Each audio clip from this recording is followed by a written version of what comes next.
नहीं। और एक चौधरी का आलम पुराया तमाम बरातियों की आवाज बनकर सामने आया, जिसका वर्ग तमाम एमपीएस के मुकाबले में ज्यादा है।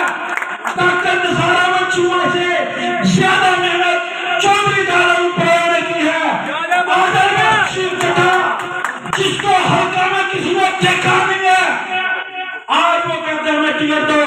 और जो गलियों में घूमता रहा, लोगों की गमी और खुशी में शामिल होता रहा, उसे कहते हैं टिकट नहीं देंगे।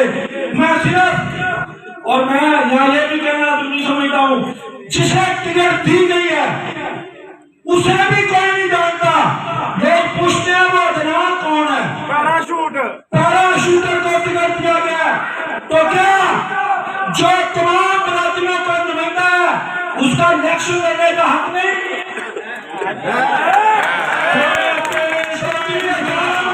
को वोट तो देने तमाम बरातियों ने।